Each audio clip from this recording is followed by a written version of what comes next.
You ask Tiger to calculate. This deals with linear inequalities with one unknown. The final result is x smaller than 1 over 3. Let's solve it step by step. Group all constants on the right side of the inequality. Subtract 12 from both sides.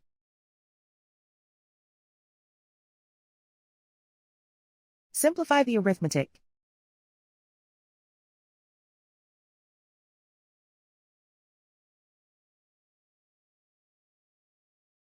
Isolate the x.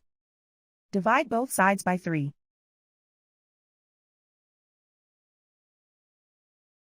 Simplify the fraction.